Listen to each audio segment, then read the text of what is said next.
Now all of you see on the board. आज का topic है WH क्वेश्चन। WH क्वेश्चन के अंतर्गत हम लोग सबसे पहले व्हेन को पढ़ेंगे। व्हेन अर्थात कब या किस समय। WH क्वेश्चन के अंतर्गत दो रूल लिखा गया है, रूल नंबर 1 और रूल नंबर 2। लोग भी बोलो।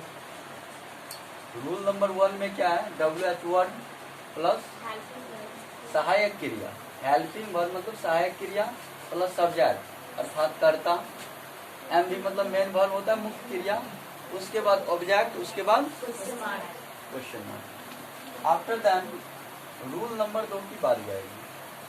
रूल नंबर 2 में है WH word plus helping verb plus main verb plus object plus question mark. यहाँ देखो क्या होता है कि रूल नंबर 2 के अनुसार सब्जेक्ट जो रहता है वो WH वर्ड ही रहता है, WH वर्ड ही सब्जेक्ट रहता है। बट रूल नंबर 1 के अनुसार हम लोग WH वर्ड का प्रयोग जो है जब हिंदी में ऑब्जेक्ट के स्थान पर हो जाता है सब्जेक्ट को हम लोग अलग करके लिखते हैं और WH वर्ड को पहले लिख देते हैं।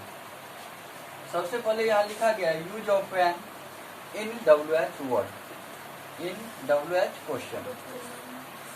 सबसे पहले एक शॉर्ट नोट लिखा गया है कि WH क्वेश्चन में व्हेन का प्रयोग समय को दर्शाने के लिए किया जाता है, अर्थात कब और किस जगह इत्यादि समय को दर्शाने के लिए व्हेन का प्रयोग किया जाता है। इस वर्ड का प्रयोग, कौन से वर्ड का, व्हेन वर्ड का, व्हेन का प्रयोग सेंटेंस में ऑब्जेक्ट के स्थान पर किया जाता है। कभी भी इसका प्रयोग जो होता है, यूज होता है, वो सब्जेक्ट की जगह पर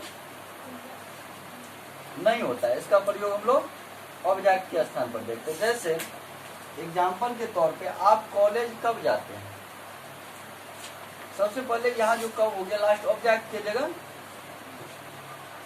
कब का प्रयोग हुआ है, इसीलिए नोट के माध्यम से लिखा चुके थे कि WH वर्ड में किसी शब्द का प्रयोग ऑब्जेक्ट के स्थान पर हो जाए उसे हम लोग रूल नंबर 1 के अनुसार ट्रांसलेट करेंगे। सो एक रूल नंबर 1 को अभी फिलहाल देख रहे हैं और रूल नंबर 1 को फॉलो करना है और रूल नंबर 1 के अनुसार ही इस सेंटेंस को अनुवाद करना है, इस सेंटेंस को ट्रांसलेट करना है। सबसे पहले हम लोगों को WH वर्ड की बारी आ जाती है इस रूल नंबर 1 में। तो आप कॉलेज कब जाते हैं, तो यहाँ कब जो है ये कब मतलब अर्थात WH यानी व्हेन, व्हेन मतलब क्या लिखाए थे, कब लिखाए थे। यहाँ तो पता चल गया कब जो है ये क्या है, WH वर्ड है और इसका प्रयोग जो है सेंटेंस के लास्ट भाग में किया गया, अर्थात ये ऑब्जेक्ट के जगह पर हुआ है। और जब भी ऑब्जेक्ट की जगह में किसी WH वर्ड का प्रयोग हो जाए तो रूल नंबर 1 के अनुसार अनुवाद करेंगे। सो WH वर्ड के जगह हम लोगों को लिखना है, जहाँ WH वर्ड है वहाँ लिखना व्हेन, WH यानी व्हेन।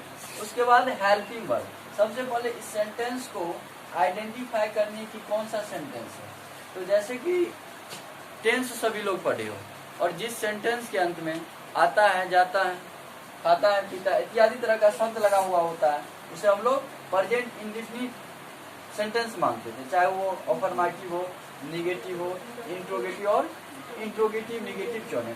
इसको देखोगे तो ये क्या है, प्रेजेंट इंडेफिनिट टेंस है और जब कब क्या किस तरह का प्रयोग लग जाए सेंटेंस में तो वो हो जाता है इंट्रोगेटिव सेंटेंस में आ जाता है। इंट्रोगेटिव में हम लोग रूल कुछ इस प्रकार से लिखते थे, डू या does plus subject plus V1 plus object plus question mark. यहाँ से देखो छाटना क्या है, सबसे पहले हेल्पिंग वर्ब जो है सहायक क्रिया ये होता है डू और डज, और ये जो V1 है ये मुख्य क्रिया मेन वर्ब होता है, समझ गया ना।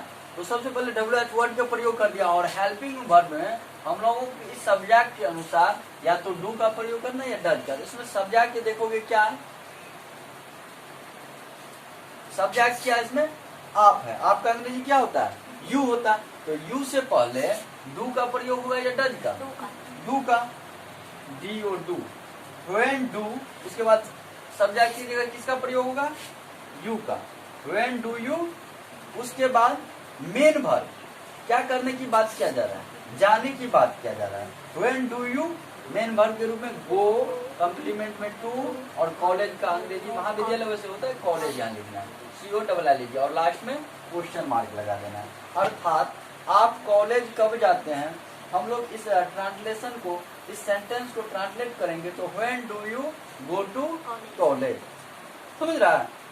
अगला सेंटेंस को देखोगे तो यह भिखारी कितने समय से दरवाजे पर खड़े हैं, कितने समय से ऑब्जेक्ट के रूप में सेंटेंस में यूज हुआ है।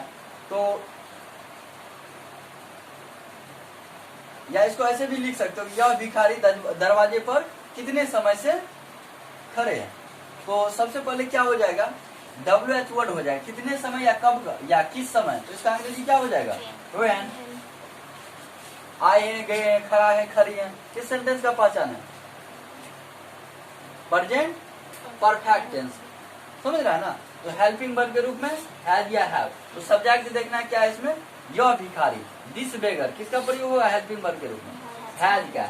When has this beggar, BEGGR बेगर। उसके बाद मेन वर्ब, मुख्य क्रिया लगाएंगे तो क्या हो जाएगा, खड़ा होना का। यहाँ पर भी मेन वर्ब मतलब देखो, यहाँ V1 का प्रयोग न करके V3 का प्रयोग करना है। क्यों, क्योंकि हम लोग इस सेंटेंस के अनुसार इसे ट्रांसलेट कर पाएंगे। So when has this beggar stood, क्या होता है V3 खड़ा होना का, स्टैंड, स्टूड होता है ना, स्टूड ऑन द, दरवाजा के अंग्रेजी तो जी डबल होगा। समझ रहा है।